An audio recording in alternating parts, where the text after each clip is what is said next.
प्रकारच्या राजकीय प्रचार सिरीजच्या निर्मितीसाठी एकमेव नाव Ratnakar Ausekar. Contact 9890398788. Online recording सिरीज देणारं महाराष्ट्रातलं एकमेव नाव रत्नाकर औसेकर. 51 आवाजांचा बादशहा रत्नाकर औसेकर. कॉन्टॅक्ट 9890398788. नमस्कार. रत्नाकर औसेकर युट्यूब चॅनलचा आपला उपक्रम. अनेक लोकांनी सांगितलं की म्हणजे काय दादा भोंगा वाजत नाही. त्या भोंग्याची एवढी सवय झाली आहे सर्वांना. हे काय काय तर म्हणजे आम्हाला चहा सकाळी कापू बिस्किट चहा सुद्धा आमचा होत नाही. एवढा भोंगा तुम्ही बंद का केला? तर मित्रांनो, भोंगा बंद नाही केला, फक्त टायटल सकाळचं बदललं की मी आता पडद्यामागचं राजकारण करतोय. म्हणजे पडद्यामागचं राजकारण म्हणजे राजकारणावर थोडं स्टेट लेवलवर सध्या आपला कार्यक्रम जास्त गाजतोय. पण अनेकांनी मला आता दररोज स्टेडियमवर फिरताना सुद्धा म्हणतायत, अहो दादा आता ताईंची मुलाखत घ्या. मुलाखत झाली की निवडणूक, आता काय म्हणलं, ताई गेल्या नाही दिल्लीला. तर ताई दिल्लीला नाही गेल्या, ताई लातूरलाच आहेत. म्हणून ताई नमस्कार. नमस्कार. आणि मला खूप आनंद वाटतो. ही जवळपास तिसरी मुलाखत मी घेतोय ताई तुमची. आणि 1-1 लाख व्ह्युअर्स आपली मुलाखत पाहतायत. अगोदरच्या ताई, पहिल्या मुलाखतीतली एक लाजरी बुजरी सून, पाटलांची सून, ते आज निवडणूक झाल्यानंतरची आमदार होता होता थोडक्यात राहिलेली मिनी आमदार सून. मिनी आमदार. काय वाटतं, कसं वाटतं, काय बदल झाला तुमच्या ह्या पिरियड मध्ये?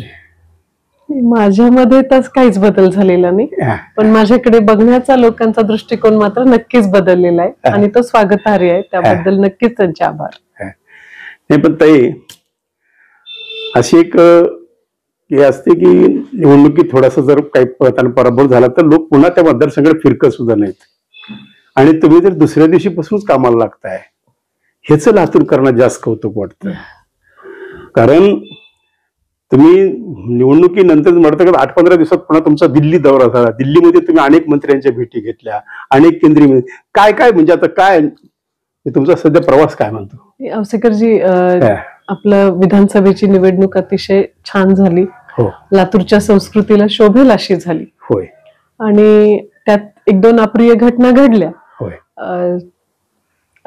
सन्माननीय आमदार साहेबांनी 1-2 वक्तव्य तशी थोडीशी तेवढं झालं. निवडणूक घ्यायची वाटत. मी तेच म्हणते की बाकी सर्व गोष्टी मात्र लातूरच्या संस्काराला शोभतील. उभ्या महाराष्ट्राचं लक्ष लागलं होतं ह्या निवडणुकीकडे आणि निवडणूक छान झाली. अगदी निवडणुकीचा रिझल्ट आपल्यासारखा झाला नाही म्हणून त्याच्यावर आपण काही नाराज व्हायचं नाही हे ठरवून मी त्या इलेक्शन मध्ये उभी होते. आणि तुम्ही नाराज नाही झाला, पण 1,06,000 लोक नाराज झाले. कारण त्यांनी खूप सन्मानाने, प्रेमाने, आदराने भारतीय जनता पक्षावर, आदरणीय नरेंद्र मोदी साहेब आणि आदरणीय देवेंद्र भाऊ यांच्याकडे पाहून अनेक वेगवेगळ्या लोकांनी पडद्यामागून इतकी मोठी यंत्रणा राबत होती आणि त्या प्रत्येकाने माझं आलेलं मतदान हे विकत घेतलेलं मतदान आणि प्रेमाने लोकांनी त्या बूथवर जाऊन मतदान केले. त्यामुळे लोकांच्या मनामध्ये खूप बेचैनी आहे, लोकांना वाईट वाटतंय आणि त्याच्यामुळे मला खूप ऊर्जा मिळते की आपण इतक्या लोकांचं प्रेम कमावलंय. आणि जय पराजय चालत राहील, पण हे प्रेम कुठे मिळणार आहे? प्रत्येकाने ताई आम्हाला सांगितलं की त्या दिवशी प्रत्येकाच्या घरामध्ये रात्री चूल पेटली नाही. म्हणजे ते नाराज झाले की आम्ही एवढं मनातून ताई निवडून याव्या, ताई आमदार व्हाव्या असं मला अनेक मित्रांनी सांगितलं. आणि ही सत्य परिस्थिती आहे. मला उमरग्याहून फोन आले की 50 गाड्या निघाल्या, उदगीरून फोन आले 100 गाड्या निघाल्या, ढोकीहून फोन. म्हणजे एवढं प्रचंड एक अर्चना पाटील चाकूरकरावरच, चाकूरकर परिवारावरच प्रेम ह्या लोकांनी व्यक्त केलं.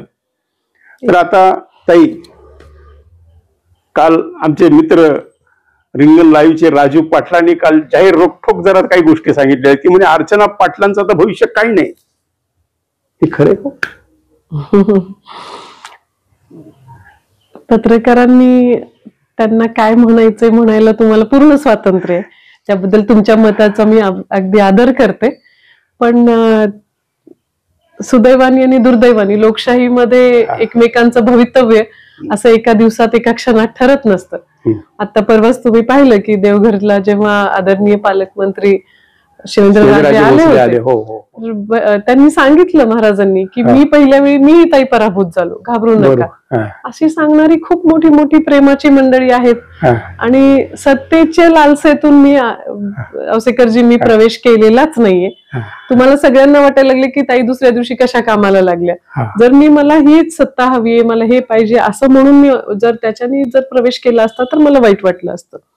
मला एक लढा द्यायचा होता, मला सक्षमपणे उभं राहायचं होतं आणि मला जी माझी लढाई होती ती इमाने इतबारे करायची होती. मी ती केली. त्याच्यामुळं मला रिझल्ट काय आला ह्याच्याने मला काही फार विशेष फरक पडला नाही. लोकांनी मतदान केलं त्याच्यामुळे मात्र खूप ऊर्जा मिळाली. आणि ही आज जी मी तुमच्या समोर उभी आहे, तुम्हाला वाटत असेल की ताई पहिल्या मुलाखतीतल्या आणि ताई आजच्या खूप फरक. ताईंनी त्या दिवशी पण तुम्हाला सांगितलं होतं की ही लढाई जनशक्ती विरुद्ध धनशक्ती असणार आहे.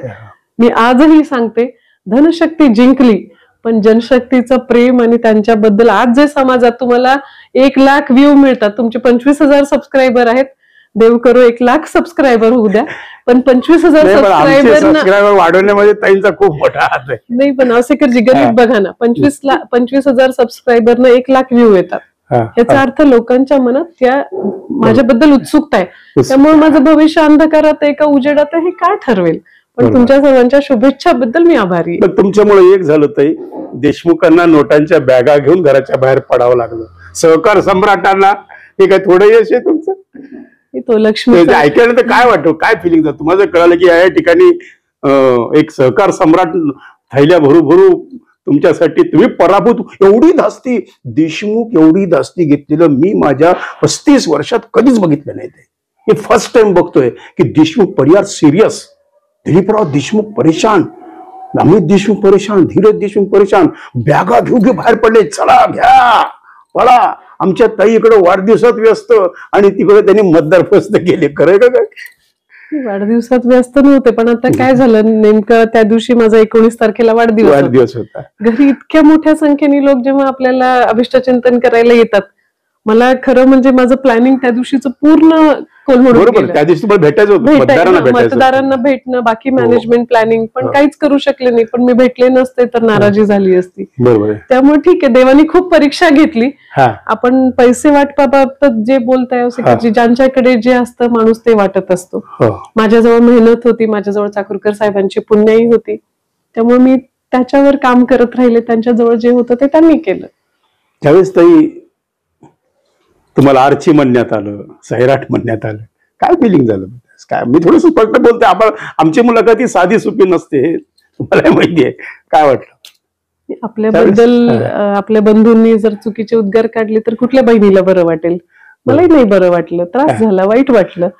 पण नंतर मला वाटलं की ठीक आहे, राजकारणात ह्या गोष्टींची नाही. लातूरच्या पण ते लातूरच्या लोकांना आवडलं नाही, कारण त्याच्या प्रतिक्रिया खूप वाईट आल्या.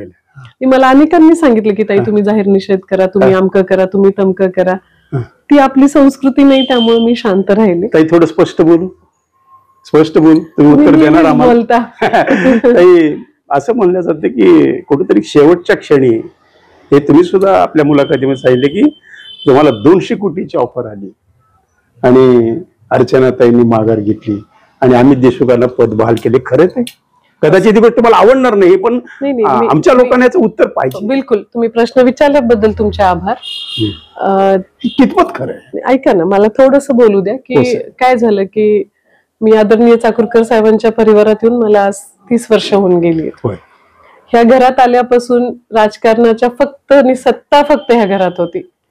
त्यामुळं हजारो कोटींच्या प्रलोभनाला 1000 क्षण सुद्धा माझं मन रेंगाळलं नाहीये.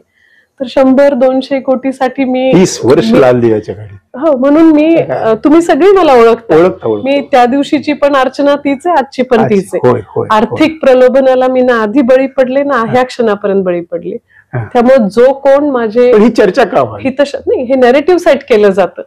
आपल्याला कसं आहे की नॅरेटिव्ह हे अनेक अँगलनी येत असतात तुमच्यावर. आणि लोकसभेच्या निवडणुकीत बघितलं की पंतप्रधान मोदी साहेबांना नॅरेटिव्ह मुळे इतका मोठा झटका बसला. बरोबर. आणि आता काय झालंय की मी पराभवानंतर ज्या स्पीडनी बाहेर पडली त्यामुळं अनेकांना त्याचा त्रास होतोय. तर नॅरेटिव्ह माझ्या विरोधात जातीवादी असल्याचा नॅरेटिव्ह दिला जातोय.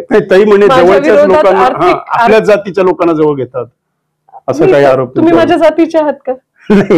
माझ्या पक्षात काम करणारी, भारतीय जनता पक्षात काम करणारी माणसं माझ्या जातीची आहेत का? नाहीयेत. पण मी मला सांगा की एखाद्या व्यक्तीने त्यांच्या जातीच्या लोकांचं नेतृत्व केलं तर ते नेतृत्व वा मोठं नेतृत्व आहे. आणि अर्चनाताईंबरोबर 10 पैकी 2, 3, 4 लिंगायत दिसले की अर्चनाताई जातीवादी आहेत. हा नॅरेटिव्ह आहे. अर्चनाताई जाती नाही, मी जातीवादी नाहीये, पण मी माझ्या जातीबद्दल मला सार्थ अभिमान आहे. मी जातीवादी नाहीये, पण माझ्या जातीचा मला अभिमान आहे. मी परत आपल्याला सांगते, असायलाच पाहिजे. आणि तुम्हालाही आहे, ह्या जगात प्रत्येकाला असतो. पण मी जातीवादी कशावरून आहे मला सांगा ना. आज माझ्यासोबत भारतीय जनता पक्षात काम करणारे अनेक जण आहेत, त्यांची माझी जात वेगळी आहे. तुमच्याच भारतीय जनता पक्षातले काही लोक बोलतात हे, ज्यांनी तुम्हाला तिकिटापासून ज्यांनी विरोध केला. विरोध हा राजकारणात होतच असतो. आदरणीय देवेंद्र भाऊंना किती विरोध झाला. आज ट्रम्प राष्ट्राध्यक्ष झाले, त्यांच्या मागच्या 4 वर्षात त्यांच्या विरोधात 2 महाभियोग खटले झाले. 70 वर्षाची 140 वर्षाची सजा होणार आहे म्हणून सगळे रोज रकाने इंटरनॅशनल न्यूज मध्ये येत होते. त्यांनी त्याच्यावर मात केली आणि आज ते परत राष्ट्राध्यक्ष आहेत. राजकारणात विरोध होतो, नॅरेटिव्ह सेट केले जातात. पण मी आपली आभारी आहे की तुम्ही मला तो चान्स दिलाय सांगण्याचा की जर 200 कोटीला जर मला असं तोंडावर तुमच्या कोणी बोलणार नाही, पण गुपचूप आमच्या हळूच कानात विचारतात का खरं काय. फेक नॅरेटिव्ह म्हणतात ना. अश्वत्थामा हत्ती मेला का माणूस मेला, ह्याच्यात महाभारताचं युद्ध पालटलं होतं. तर त्यामुळं चालत राहतं. माझ्या विरोधात नॅरेटिव्ह सेट होतं याची मला पूर्ण जाणीव आहे. आणि आता नॅरेटिव्ह सेट करायला पूर्वी वेगवेगळ्या माध्यम होती, आता समाज माध्यम आहे आणि वेगवेगळी चौकातून बोलणारी माणसं असतात. पण हे चालू राहणार आहे, त्याच्याबद्दल आपल्याला काही वाईट वाटून घ्यायला नाही पाहिजे. ताई, देशमुखांनी एवढी धास्ती घेतली, आतापासून ती फिल्डिंग सुरू केलेली आहे. प्रत्येक मतदारामागे एक माणूस, म्हणजे काय, म्हणजे आता तर अर्चनाताई निवडणूक लांब आहे, आता तर निवडणूक झालेली आहे. पण अशी चर्चा सुरू झाली की आतापासून देशमुख तयार झाले की आता पुढे आपल्याला अर्चना पाटलात संघर्ष करायचा आहे. पुढे कारण महानगरपालिका आहेत, जिल्हा परिषद आहेत, ग्रामपंचायत आहेत, यावर तुमचा फोकस राहणार आहे. मी भारतीय जनता पक्ष जॉईन केलाय त्या दिवशीपासून पक्षाने, आदरणीय देवेंद्र भाऊंनी, बावनकुळे साहेबांनी जे म्हणून मला सांगितलंय मी ते करण्याचा प्रयत्न करते. मला ह्या पुढच्याही काळात ज्या ज्या जिम्मेदाऱ्या दिल्या जातील मी त्या सक्षमपणे करेल. कदाचित अनेकांना अडचण आहे की यांच्याकडे कुठलं पद नाहीये म्हणून. मला आता अनेक जण माझ्यावर तो वार करतात की ह्या कुठल्या अधिकाराने फिरतायत म्हणून. पण आलं ना, हे या मंत्र्याला भेट, त्या मंत्र्याला भेट, त्यांच्याकडे तर पद काहीच नाही. हे सगळं कारस्थान माझं मॉरल मला ब्रेकडाऊन करण्यासाठी चालू आहे. मी त्याच्यानी नाही ब्रेकडाऊन होणार आहे. मी काम करण्यासाठी आलीये. मला ह्याच्यातून, या सत्तेतून काहीतरी वेगवेगळे, त्याच्यातून काही संपादन करायची बिलकुल गरजही नाही, इच्छाही नाहीये. फक्त मला काम करायचं आणि ते मी करत राहणार. महानगरपालिकेची जबाबदारी घेणार. मला पक्ष जी जबाबदारी देईल, महानगरपालिकेची असेल, मुंबई महानगरपालिकेची असेल, नाहीतर दिल्ली इलेक्शनची असेल, नाहीतर ग्रामपंचायतची असेल, पक्ष जी जिम्मेदारी देईल ती मी काम करणार. अशी चर्चा आहे की या महानगरपालिकेमध्ये तुम्ही पूर्ण सक्रिय होऊन. का नाही होणार, म्हणजे मी महानगरपालिकेत सक्रिय होणं ह्याच्यात वाईट, म्हणजे चुकीचं काय सांगा ना. आपण एखादा पक्ष अंगीकारलाय, त्यांनी त्या पक्षाने मला आमदारकीचं म्हणजे तिकीट दिलं, विधानसभेचा अधिकृत उमेदवार म्हणून दिलं. माझं ते दायित्व आहे काम करणं आहे. बरोबर. आणि त्याच्यामुळे मी काही वेगळं काहीच करत नाही. त्याच्याबद्दल एवढी चर्चा का होती, आणि खूप चर्चा होती. माझ्या विरोधात फेक नॅरेटिव्ह सेट केले जातात. मी रोज स्वतःला सांगते की Archana, you are on the right track. आपण जेव्हा राईट ट्रॅकवर असतो तेव्हा जास्त विरोध होत असतो. त्यामुळे ठीक, तुमच्या तिकीट मिळवण्यापासून विरोध येत आहे. तुम्हाला तिकीट मिळवली म्हणून सुद्धा अनेकांनी त्यांचे जेवढे काही सोर्सेस आहेत ते सोर्सेस वापरण्यात, तरी पण त्यातून तुम्ही तिकीट आणलं. मी तिकीट आणल्यापेक्षाही आदरणीय देवेंद्र भाऊंनी आणि बावनकुळे साहेबांनी, आदरणीय मोदी साहेबांनी त्या पूर्ण प्राप्त परिस्थितीमध्ये लढा देण्यास योग्य म्हणून माझी निवड केली. याबद्दल मी त्यांची आभारी. काही शब्द दिला का देवेंद्रजींनी? शब्द न दिला न घेतला. त्या मी देवाणघेवाण पुढे तुम्हाला आम्ही जिल्हा मी मागितलंच नाहीये, तर मला मी कुठलीही गोष्ट मागून गेलेली नाही.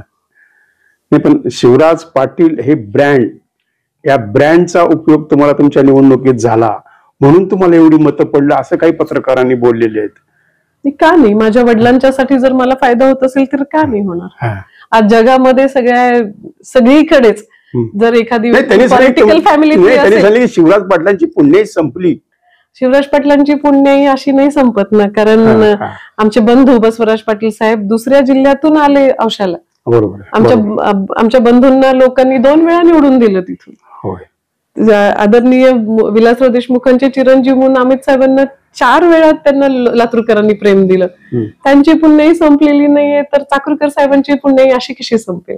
पुण्याई संपत नसते आणि राजकारणात कुणीही संपत नसते. काय वाटलं बरं शिवराज पाटलांना ज्यावेळेस असं कळालं की अगोदर आल्या विजयी झाल्या, जल्लोष झाला आणि पुन्हा नंतर हे असं सांगण्यात आले की आता अमित देशमुख पुढे आहेत, त्यावेळेस शिवराज पाटलांची फिलिंग काय? साहेबांनी स्थितप्रज्ञ तुम्हाला माहितीच. आणि ह्या गोष्टीची आमची अनेक वेळा चर्चा झाली होती की रिझल्ट काही येऊ द्या, आपल्याला लढा द्यायचा आहे. आणि जेव्हा हे घडलं तेव्हा एक वडील म्हणून साहेबांना मला काय वाटलं याची जास्त काळजी वाटत होती. मी जेव्हा इतकी शांत होते तर साहेबांनी, आम्ही त्याच्यावर चर्चाच केलेली नाहीये कशाची, म्हणजे कुठली प्रतिक्रिया नाही, अगदी नॉर्मल.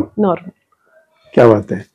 बरं ताई, आता महानगरपालिकेच्या दृष्टीने तुमची काय तयारी चालू आहे? अजून आज आमचे संघटन मंत्री येत आहेत. आज त्याच्यावरती सदस्यता नोंदणी अभियान चालू आहे सध्या. आणि महापालिकेची अजून कोर्टात न्यायप्रविष्ट प्रक्रिया आहे, त्यामुळे अजून अंदाज येत नाहीये कोणाला की प्रक्रिया कधी होईल, काय होईल ती. पण एकदम म्हणजे निवडणुका लांबतील असं एक. त्यामुळे जेव्हा महापालिकेचा आगाज होईल तेव्हाच ह्या सगळ्या गोष्टी चर्चेला जातील. आता फार प्रीमॅच्युअर होईल बोलणं. तर जरा एक प्रश्न मी धाडसाने विचारतोय की आपला पराभव आपणच केला, काय म्हणणं याच्यावरती? काय म्हणू? नाही, असं तुमच्याच भारतीय जनता पक्षाच्या विरुद्धचा असंतुष्ट आत्म्यांनी, जे असंतुष्ट आहेत, त्यांना कुठेतरी अर्चना पाटील पुढे येऊन असं वाटतंय, कुठेतरी त्यांना त्यांचं राजकीय करिअर धोक्यात वाटतंय, कुठेतरी त्यांच्यातला इगोपणा जागा होतोय आणि त्यांनी तुम्हाला शेवटच्या टप्प्यात धोका दिला असं स्पष्ट लोक बोलतात. आणि मी तुम्हाला स्पष्ट विचारतोय, तुमच्या काय कानावर आता? तुमच्या जे कानावर येतं ते माझ्याही कानावर येतं, कारण मीही ह्याच गावात राहते. त्यामुळं त्या गोष्टी कानावर येत राहतात. त्याला आपण त्या कानातून हृदयात किंवा मेंदूत जाऊ द्यायच्या नाहीत, हे मी ठरवलेलं. दोन्ही नाही त्याच्यात हे करायचं नाही.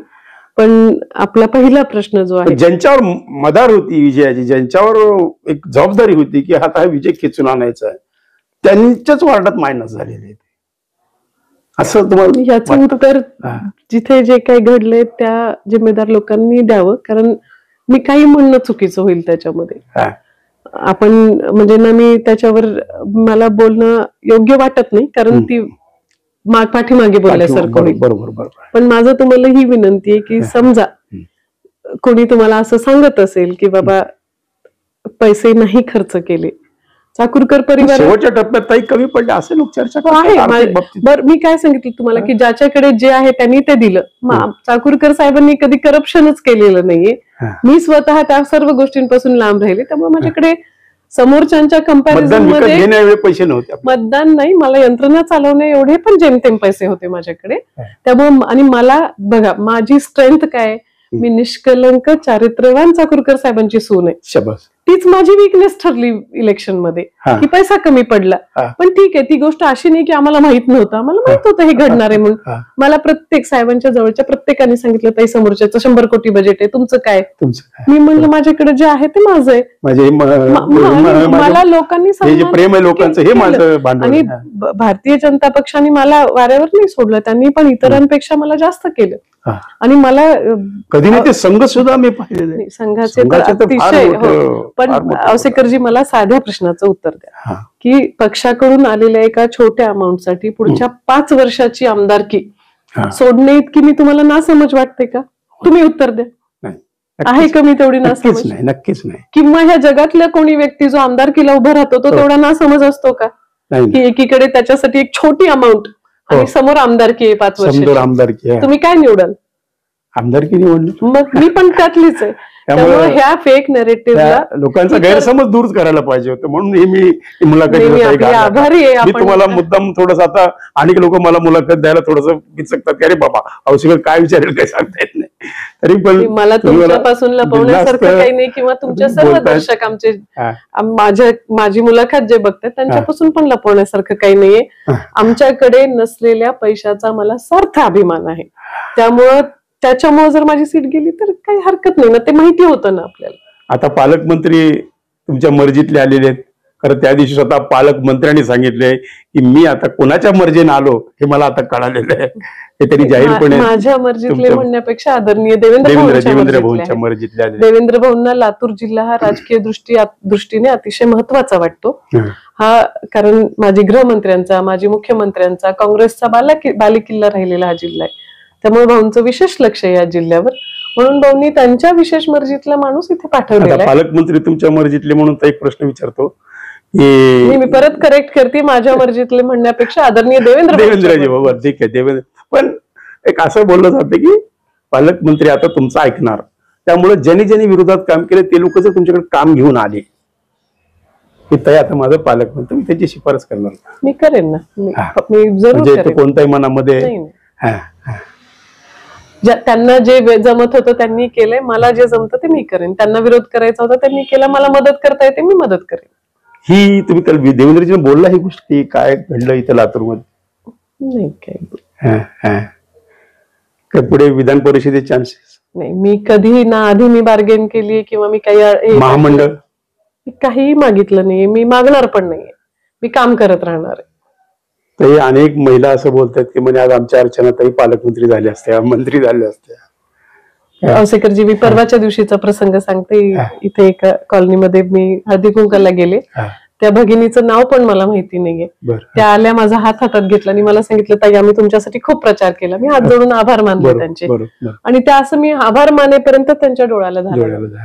इतकं प्रेम मी लोकांचा अनुभवती. आमदार होऊन काय मिळालं असतं मला माहिती नाही, पण न होऊन मला आज खूप काही मिळतंय आणि त्याबद्दल मी त्या प्रत्येक ज्ञात अज्ञात व्यक्तीची आता ही एक एक अश्रू तुम्हाला तुमच्या शिदोरीत साठवून ठेवावं लागतं आणि ती तुमची सगळ्यात मोठी पुंजी राहणार आहे. अगदी अगदी म्हणजे एवढ्या माझ्या विरोधात पेटलेल्या फेक नॅरेटिव्हला, पेड नॅरेटिव्हला माझ्या प्रेमाची माणसं उलथवून लावतायत. ह्याच्यापेक्षा मोठं अजून काय पॉवर असतं सांगा मला. ते बरोबर आहे ना. ताई आता अशी चर्चा की तुम्हाला काय मुलीला वगैरे काय महानगरपालिकेला उभं करायचंय? अहो औसेकरजी मला तर नीट बसू द्या खाली. असं लोक बोलतायत किंवा आता हे कुठंतरी म्हणजे आता पुढे वारसा आपला राजकारणामध्ये स्थिर स्थावर करण्यासाठी करत अगोदर मग महानगरपालिकेची एंट्री, मग पुन्हा हळूहळू असं काही सगळं बोलून अविश्वास, गैरविश्वास, एखाद्याबद्दल हे करणं, एक मोठं कॅम्पेन चालवणं हा राजकारणाचा भाग आहे. त्यामुळं होत राहतं, तर त्याच्याने आपण विचलित नाही व्हायला पाहिजे. बस ताई 30 वर्ष तुम्ही लाल दिवा जवळून पाहिलाय, सत्ता जवळून पाहिली, सभापती पद, गृहमंत्री पद, राज्यपाल पद, एवढी मोठी मोठी पद पाहिली. मग आता काही लोकांनी असं बोलून दाखवलं की म्हणजे त्यांनी एवढं 30 वर्ष सगळं हे ऐश्वर पाहिलेलं आहे काय. मग ताईला हा निवडणुकीच्या शेवटल्या टप्प्यात काय घडतं याचा अंदाज का आला नाही? असे काही जरूर होता, अंदाज होता. मी परत तुम्हाला सांगेन की अंदाज होता, पण त्या करेक्शन साठी लागणारा अर्थकारण माझ्याजवळ नव्हतं आणि त्याच्यामुळे मी करू शकले नाही. मला त्याच्यामध्ये एवढं कोण धनशक्तीचा विजय. अहो तुम्हाला मी भाषणातून सांगत होते, मी पहिले इंटरव्ह्यूत सांगितलं, मी आज परत सांगते की माझी लढाई ही जनशक्ती विरुद्ध धनशक्तीची होती. ताई लाडक्या बहिणी नाराज होत्या जरा. कारण अनेक लाडक्या बहिणी असं म्हणतात आता दादा आमची पगार बंद होणार, ताईला असं विचारा.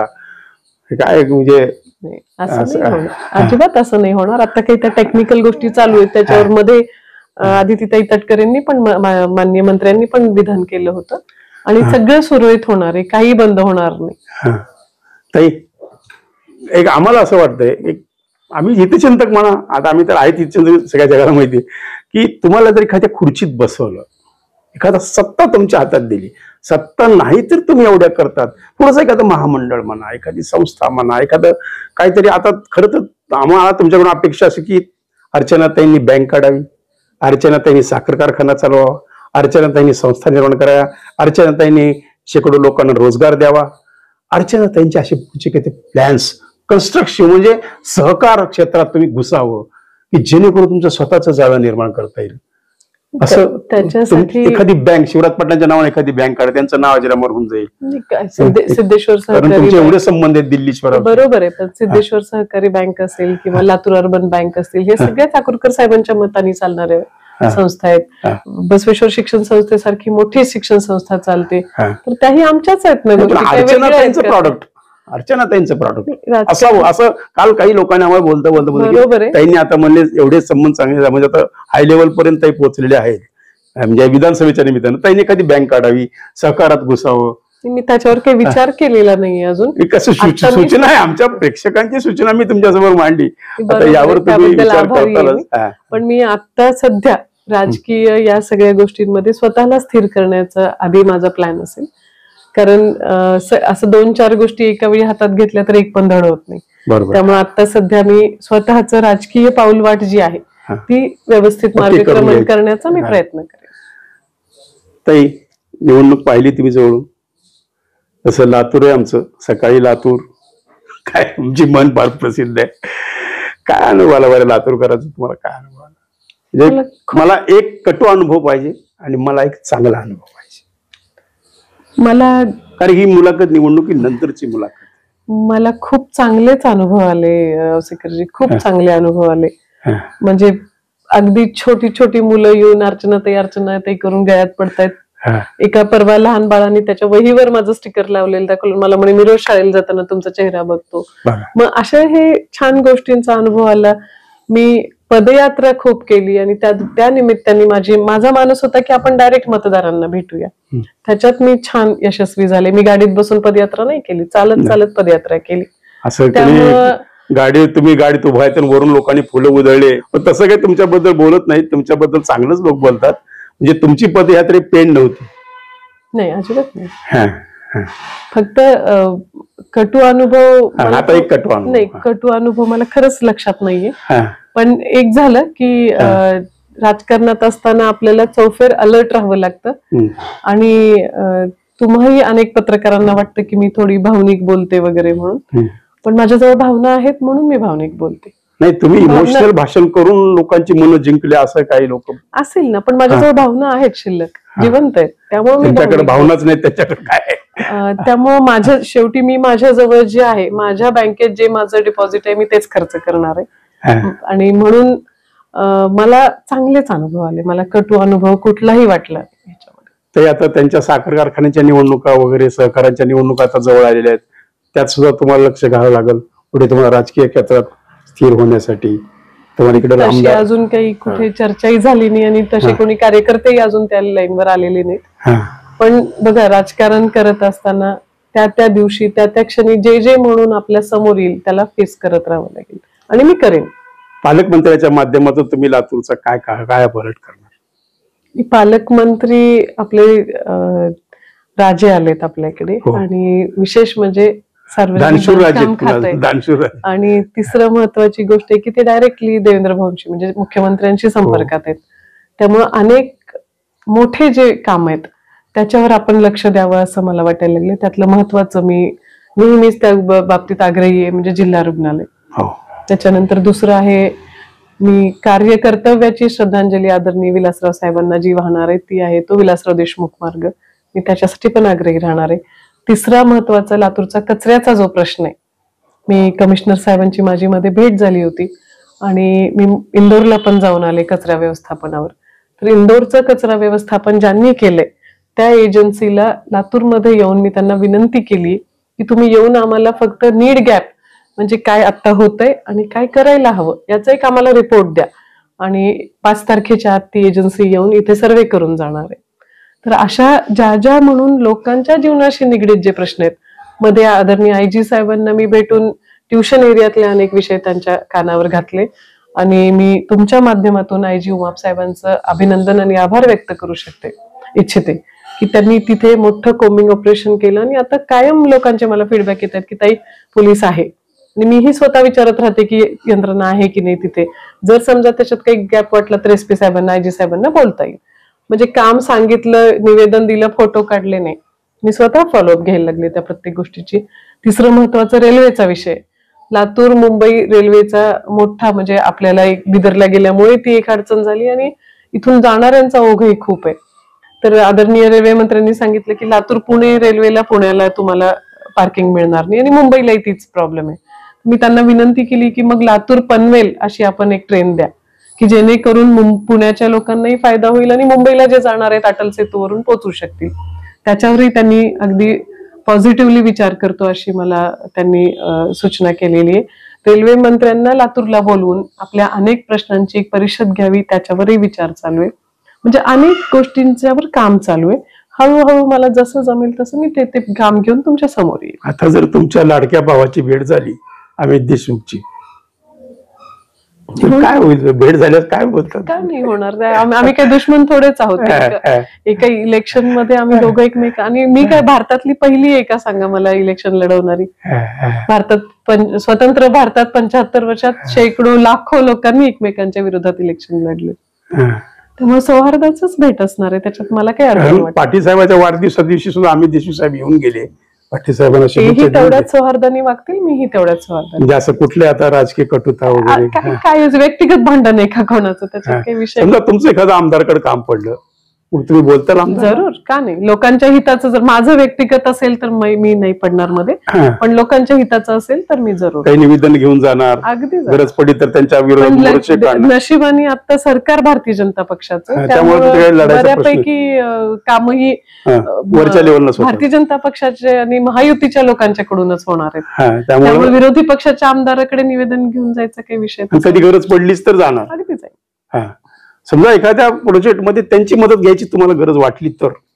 मला काही अडचण नाही. हा प्रश्न तुम्हाला त्यांना विचारावा लागेल. विचारणार आहे मी त्यांना सुद्धा विचारणार की बाबा त्यांची तुम्हाला काही अडचण आहे का? मला बिलकुल अडचण. म्हणजे हे आमचं लातूर आहे मित्रांनो. आणि मला असं वाटतं की मी तुमच्या मनात जे आहे, जे घोळत होतं, जे मला रोज कानात तुम्ही बोलत होतात, हे सगळं बोललोय मित्रांनो. काय वाईट व्हायचं ते मला वाईट होऊ द्या. काय आमच्या नागरिकांना तुम्ही सांगू इच्छिता? मी सगळ्यांना हे सांगू इच्छिते की मी राजकारणात जी आलेली आहे ते काही कुठलं हव्यास घेऊन, काही पदाचा लोभ घेऊन आलेली नाहीये. त्यामुळे म्हणजे मला असं वाटतं की आपण या माध्यमातून जात धर्म पक्ष या वर जाऊन आपण लोकांची कामं करू शकतो, आणि त्याच्यासाठी मी हा प्रवेश केलेला आहे. मी मेहनत करेन, कष्ट करेन. पक्षाने मला जे मागितलं त्यापेक्षाही जास्त दिले. त्यामुळे कुठलीही अपेक्षा न ठेवता मी काम करेन आणि सर्वांच्या सोबत काम करेन. माझ्या विरुद्धचे, जातीवरचे, पैशावरचे, विरोधावरचे सर्व नॅरेटिव्ह स्वागत आहे, पण जनता पब्लिक है, सब जानती है. त्यामुळे माझा त्यांच्यावर विश्वास आहे. शेवटी दाखवून दिलं ना की अर्चना पाटील चाकूरकर पब्लिक आहे, सब जानती है. तर मित्रांनो, कशी वाटली मुलाखत? तर आमच्या प्रेक्षकांना आव्हान करा, आवश्यकाला लवकर. मी तुमच्या सर्व दर्शकांना आव्हान करू इच्छिते की फक्त माझेच व्हिडिओ तुम्ही 1 लाख बघू नका, आवश्यकांना 1 लाख सबस्क्राईब करा. त्यामुळे आमच्या बंधूला सगळं ते कम्फर्ट होईल असं मला वाटतं. आणि आपण सर्वजण पण तुमचा भोंगा सुरू करा आवसेकरजी. फार लोकांची त्याच्यासाठी डिमांड यायला लागली. 100% तुम्हाला सर्वांना परत एकदा शुभेच्छा. धन्यवाद ताई, तुम्ही आम्हाला वेळ दिल्याबद्दल. थँक्यू. शुभेच्छा. आवाजाचा बादशाह रत्नाकर औसेकर यांच्या YouTube चॅनलला लाईक करा, सबस्क्राईब करा आणि आपापल्या ग्रुपवर शेअर करा. चला, आपल्या मोबाईलवर सर्वप्रथम आमचा कार्यक्रम मिळवण्यासाठी सहकार्य करा. Ratnakar Ausekar YouTube channel.